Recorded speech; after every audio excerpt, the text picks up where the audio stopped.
Hello friends, welcome to our channel. இன்றைக்கி நம்ம இந்த வீடியோவில் கோல்டு ரேட், அதாவது தங்கம் விலையை யார் நிர்ணயிக்கிறா, ஸோ உலக நாடுகளுக்கு தங்கத்தோட விலையை நிர்ணயிக்கிறது, அதாவது தங்கத்தோட ரேட்டை ஃபிக்ஸ் பண்ணுறது யார், எதை பொறுத்து இந்த தங்கத்தோட விலை நிர்ணயிக்கப்படுது, தங்கத்தோட விலையில் என்னென்னலாம் அடங்கும், அதாவது தங்கத்தோட விலை அப்படிங்கும்போது பியோர் தங்கம் பார்த்திங்க அப்படின்னா ஒரு குறிப்பிட்ட விலையாக தான் இருக்கும்.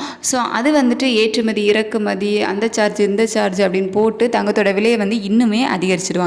ஸோ அதெல்லாம் எதை பொறுத்து அமையுது அப்படிங்கிறது தான் இந்த வீடியோவில் பார்க்க போகிறோம். ஃபர்ஸ்ட் தங்கத்தோட விலையை நிர்ணயிக்கிறது யார் அப்படின்னு பார்த்துலாம். ஸோ உலக நாடுகளுக்கு தங்கத்தோட விலையை நிர்ணயிக்கிறது லண்டன் புல்லியன் மார்க்கெட் தான். ஸோ இந்த லண்டனில் இருக்கக்கூடிய புல்லியன் மார்க்கெட் தான் தங்கத்தோட விலையை நிர்ணயிக்கும். ஸோ இது ஒவ்வொரு நாளும் தங்கத்தோட மார்க்கெட் எந்த மாதிரி இருக்குது அப்படிங்கிறத பொறுத்து தங்கத்தோட விலையை அனௌன்ஸ் பண்ணுறது லண்டன் புல்லியன் மார்க்கெட். ஸோ அது பார்த்திங்க அப்படின்னா US டாலரில் விலையை நிர்ணயிக்கும். அதுக்கப்புறமா லண்டன் அப்படிங்கிறது வெளிநாடு. ஸோ அங்கே இருந்து நமக்கு இந்தியாவுக்கு இந்த தங்கத்தை கொண்டு வரணும். ஸோ அப்படிங்கும்போது அதில் ஒரு சார்ஜ் வரும், அதாவது கஸ்டம்ஸ் டியூட்டி வரும். அந்த அமௌண்ட் போடுவாங்க. அதுக்கப்புறம் பார்த்திங்க அப்படின்னா வெளிநாட்டிலேருந்து இங்கே வரதுக்கு டிரான்சாக்ஷன் சார்ஜ் போடுவாங்க. ஸோ அது ரிசர்வ் பேங்க் மூலமாக வரும். ஸோ அதுக்கு டிரான்சாக்ஷன் சார்ஜ் நம்ம கட்டணும். அதுக்கப்புறமா இந்த கஸ்டம்ஸ் டியூட்டி, அதுக்கப்புறமா டிரான்சாக்ஷன் சார்ஜ் இதெல்லாம் தாண்டி அது இந்தியாவுக்கு வந்தாலும் இந்தியாவில் Indian bullion and jewellery association அப்படின்னு இருக்கும். ஸோ அந்த அசோசியேஷன் தான் பார்த்திங்க அப்படின்னா இந்தியாவில் கோல்டோட ரேட்டை நிர்ணயிக்கும். அதாவது லண்டன் புல்லியன் மார்க்கெட்டில் நிர்ணயிக்கப்பட்ட விலையிலிருந்து நம்ம இந்தியா என்ன பண்ணோம் அப்படின்னா அது US டாலரில் தான் லண்டன் புல்லியன் மார்க்கெட் தங்கத்தோட விலையை நிர்ணயிக்கும். ஸோ நம்ம அதுக்கு இந்திய ரூபாயினோட மதிப்பு US டாலருக்கு எவ்வளவு இருக்குது அப்படிங்கிறத பொறுத்து நம்ம இந்திய ரூபாயை கொடுப்போம்.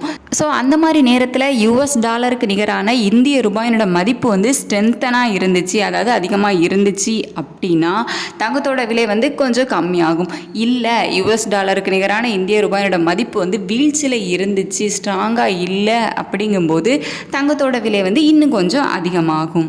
இது US டாலருக்கு நிகரான இந்திய ரூபாயினோட மதிப்பு எவ்வளோ ஸ்ட்ராங்காக இருக்குது இல்லை எவ்வளோ வீக்காக இருக்குது அப்படிங்கிறத பொறுத்து இந்த ரேட் அதிகமாகிறதும் குறையிறதும் இருக்கும்.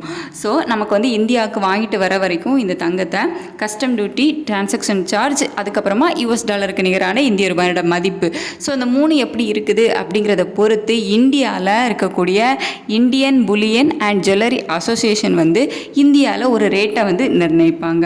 ஸோ அதுக்கப்புறமா பார்த்திங்க அப்படின்னா வேட் டேக்ஸ் வரும். அதாவது நம்ம GST பே பண்ணுறோம்ல, ஸோ அந்த மாதிரி கோல்டுக்கு பார்த்திங்க அப்படின்னா வேட் டேக்ஸ் போடுவாங்க. உலக நாடுகள்கிட்ட பே பண்ணும்போது இந்த GST சொல்ல மாட்டோம். உலக நாடுகளுக்கு நம்ம போடுறது வாட் வரி, அதாவது VAT வாட். ஸோ அதை தான் வேல்யூ ஆடட் டேக்ஸ் பே பண்ணணும்.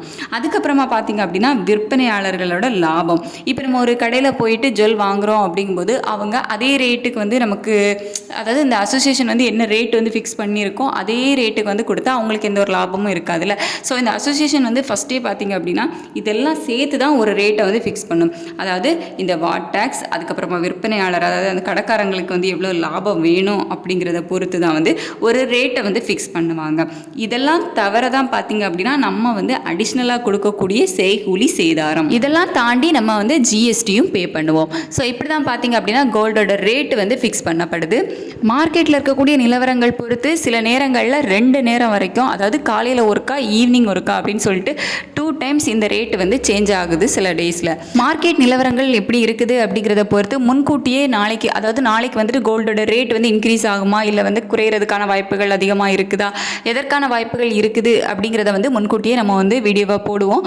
ஸோ அதெல்லாம் பார்க்குறதுக்கு நம்ம சேனலை சப்ஸ்கிரைப் பண்ணி வச்சுக்கோங்க. இந்த வீடியோவில் நேரம் பொறுமையாக பார்த்ததுக்கு தேங்க்யூ ஸோ மச்.